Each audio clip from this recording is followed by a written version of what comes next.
You probably don't play Animal Crossing anymore. And I've got to ask, if you would, let me know in the comments, when was the last time you actually logged into your island to, play the game? In the next couple days, I'm going to try to take all those comments and put that data into a chart to talk about on this week's podcast episode. But more on topic, here's the thing. Animal Crossing New Horizons is far and away the game that best encapsulates 2020, and by a lot of metrics is the game of the year. But as we're nearing the end of the year, why doesn't it feel like it? This may all sound like hot takes or clickbait for now, but I think there's a lot of really interesting points to be talked about here. Some that you may have thought of, and others maybe not. Let's talk about it.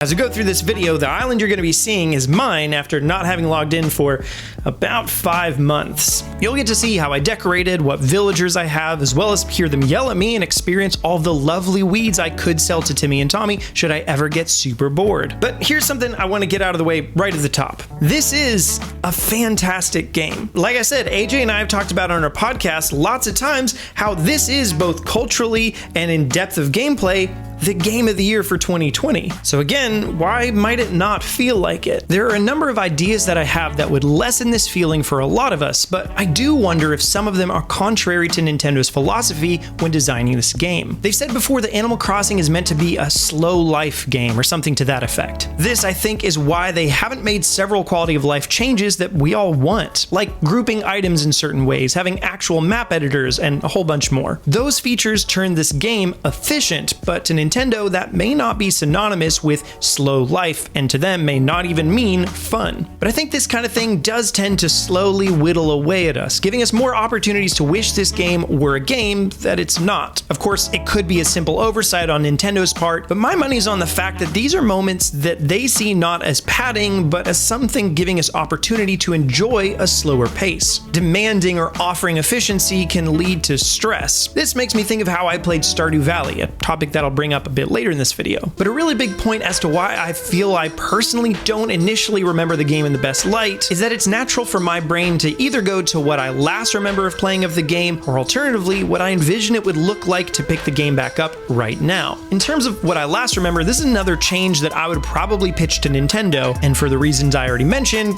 get shot down. But for many of us, it's both rewarding and effective to set off to complete a goal and then complete it. It means we can close a chapter and think back on it fondly. Think, for example, of all the Nintendo Directs that ended with a huge one more thing. More often than not, that's what dictates whether that presentation was the best ever or just kind of okay. The content in the middle could be exactly the same or even flipped in terms of quality, but if it ends with a bang, we'll remember it as banging. Simple as that. So back to New Horizons, the problem is just that, well, it doesn't end.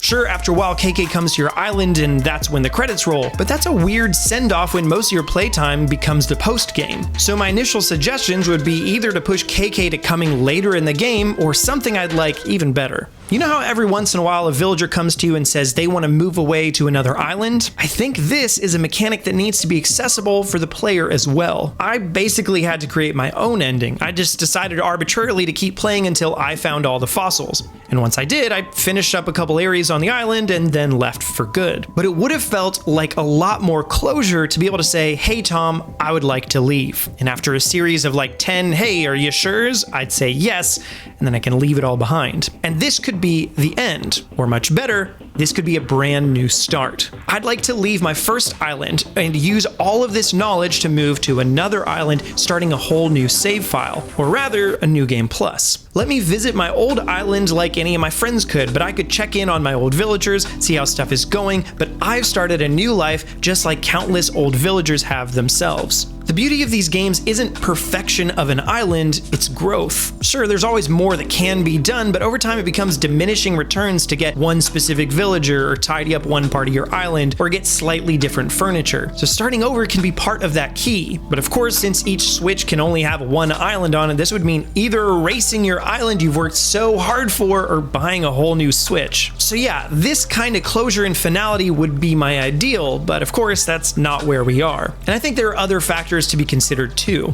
Like I said, I don't only think about my final experiences with New Horizons, but also about what it would be like for me to play the game again now. As you're surely aware, the game has a tendency to punish you for putting it down. Granted, it's much less severe than older titles, but it definitely still exists. And it does it primarily emotionally. Villagers tell you how sad they are not to have seen you in a while, and it's sad to see your meticulously designed island covered by encroaching weeds. But frankly, that's about it. I'd contrast this with Stardew Valley, which I would argue punishes you more in terms of gameplay mechanics. Even if you've left the game for years like I have, when you return, no time has passed, so no one's angry. But if you're the kind of person that tries to play as efficiently as possible, like I unfortunately am, there are tons of systems in place that you'll likely have forgotten about how to manage, like the spinning plates that they can be. But here's what's odd. Both of these are games at least partly about community and its organic growth. So why, for Animal Crossing especially, are there only bad consequences of being gone, but never the possibility to return to some fun, organic community updates? I'm guilted for coming back, never welcomed back. A bunch of weeds grew, but no one watered any of the island's flower gardens? I'd even be happy to see some villagers have moved away and others moved in, so that when the curiosity does come of what's been up on my island, I could be greeted by some positive changes rather than what's the case right now. And this is where we talk about the content updates. As you may know, this is the same development team as that behind Splatoon and Splatoon 2. And these games did a phenomenal job of keeping the community alive through content updates over time. Fairly often, new weapons were dropped, new modes, and so on. But here's where I think Splatoon differs. The content updates help support the gameplay, but they don't in themselves become the gameplay. When you get a new weapon in Splatoon or new fighter in Smash, that's not those games saying, okay, here's what you're gonna play for the next month, but rather here's something to shake up the existing matchups that may have barely started growing stale. By contrast, the Halloween update for Animal Crossing is meant ideally to be that content for the month. And frankly, that just isn't that sustainable, especially if you're not particularly interested in that season. So this slow rollout of content has maybe been a bit of too little too late. But what if it wouldn't have been?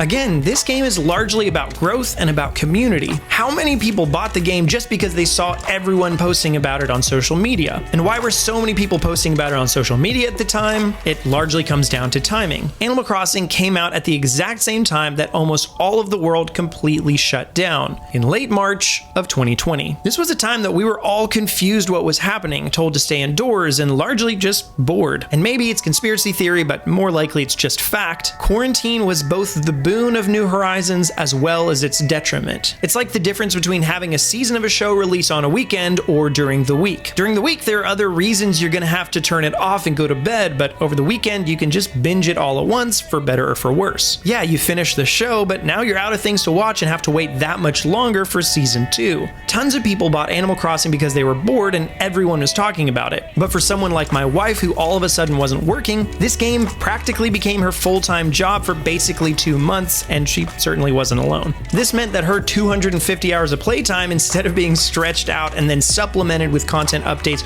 over a year or so, was now scrunched into a small window before the first big update could even come out. And for those of us who use Turnip Trader online, even one good windfall of turnips could completely break the economy, thus ending any remaining organic growth. These, I think, are some of the biggest factors to why the game, for so many of us, took such a sharp turn right at the end, and remains in our mind not for what it was, but for what it wasn't, or not for how it played, but for how it ended. Okay, so I know it sounds like I've been negative on New Horizons for this whole video, but remember what I said at the beginning.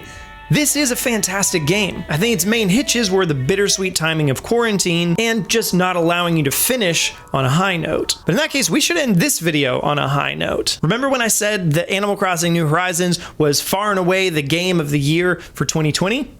Let's talk about that. Even with what feels like a relatively limited shelf life in the homes of a lot of newer fans to the series, I think you'd be hard pressed to find a legitimate argument in favor of decrying Animal Crossing New Horizons based on its impact alone. I understand the feeling many have toward it. Don't get me wrong, I haven't played the game in months and have no real intention of doing so. But I do think it's important to acknowledge that more often than not, recency bias is painting the perspective that this means Animal Crossing New Horizons isn't the best game of the year. In spite of that, it's pretty common for people to be reductive of anything that shifts downward in momentum, especially if that shift feels drastic. In some cases, that makes a lot of sense, but in this scenario, in my opinion, makes next to none. Few things get the opportunity to be the most talked about thing in the zeitgeist across multiple demographics and several at other times opposing communities. Animal Crossing New Horizons is very similar to Pokemon Go in the sense that the minute it stopped being the unrivaled center of the entire world's attention, it was declared to be dead.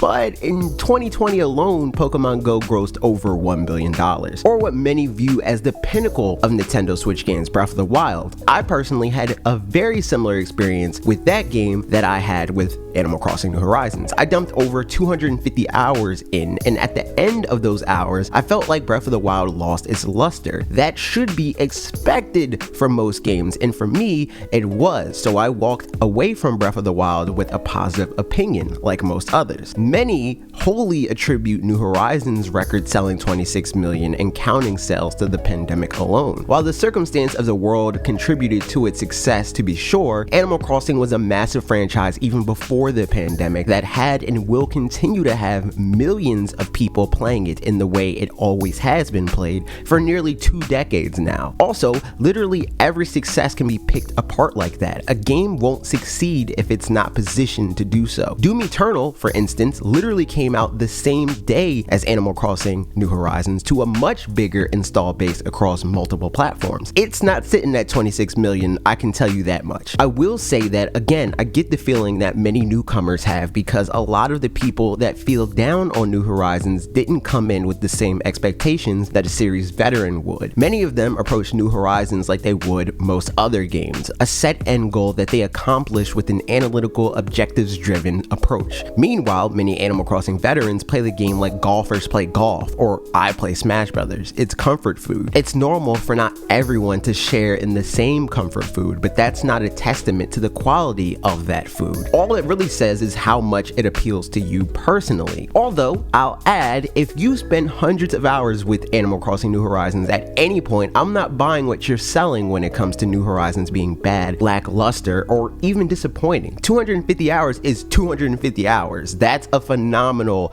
game, if you ask me. Oftentimes, the Game of the Year is awarded to something that most fits the core gamer AAA game category, like Sekiro, God of War, or even my beloved Breath of the Wild. But I think, especially in a year like 2020, the Game of the Year deserves to be the one most about avenging evil where it may lie as we destroy Tom Nook. No, but seriously, in this year filled with lows for well over 20 million people, Animal Crossing was a seed of light and an escape even for a little while. And while it may not have nailed the landing all the way at the end, what was there during its runtime brought joy to so many people. There are so many aha moments, and for every 100 sea bass you catch, you can't understate the glory of catching your first coelacanth. There are so many things that Animal Crossing New Horizons gets right, and if there is ever a game that is symbolic of the collective experience of a year, this has got to be it.